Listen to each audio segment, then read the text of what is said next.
नमस्कार मित्रांनो, आजच्या भागामध्ये इंद्र इकडं बुवांना घेऊन हॉस्पिटलमध्ये यायला निघतो आणि इकडं आता जी राणी असते ती राणी तिथे तिचा ड्रेस तिथे गुंततो आणि जी राणी आहे तिथेच ती थांबते.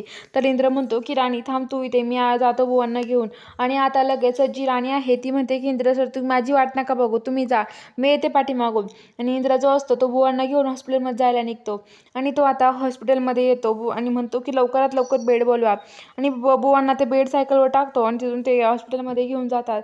आणि इकडे आता लगेच जो वस्तीतला माणूस असतो तो राणीच्या आईकडे येतो आणि म्हणतो की तुम्हाला काही माहिती आहे का, अहो आपली बुवा सापडली आहे, राणीच्या आईला म्हणतो. आणि चला आपल्याला दवाखान्यात जायचे बुवांकडं, आता असं म्हणतो. तर इकडं आता जी राणी आहे ती म्हणते की चला मला पण आता हॉस्पिटलमध्ये जायला हवं. आणि आता राणी पण आता हॉस्पिटलमध्ये यायला निघते आणि आता राणी हॉस्पिटलमध्ये येते. इंद्र डॉक्टरना म्हणतो की लवकर लवकर त्यांच्यावर ट्रीटमेंट सुरू करा.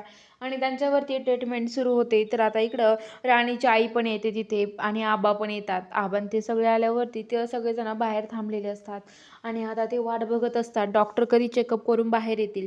जी राणी आहे, राणीची आई खूप रडत असते. ती म्हणत असते की बुवा कुठं होते, काय होते, ती असं म्हणत असते. आणि आता तेवढ्यात इंद्र जो असतो तो म्हणतो की तुम्ही शांत व्हा. तेवढ्यात ते डॉक्टर येतात आणि डॉक्टर म्हणतात की हे बघा, आम्ही तुम्हाला एक सांगू का, बुवा हा एक कोमात गेले आहे आणि ते लवकर शुद्धीवर येईल आम्हाला तरी नाही वाटत बुवा लवकर शुद्धीवर येतील, त्यामुळे आम्ही काही गॅरंटी नाही देऊ शकत असं ते म्हणतात. आणि आता लगेच तो म्हणतात काही गॅरंटी नाही देऊ शकत.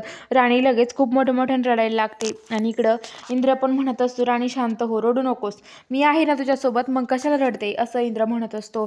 तर आता बघूया पुढील भागात नक्की काय घडणार आहे. आता खरंच राणीची बुवा येतील का शुद्धीवरती आणि राणी आता इंद्रासोबत नेमकं काय करेल हे सगळं बघून घ्यायला आपल्या चॅनलला लवकरात लवकर सबस्क्राईब करून घ्या.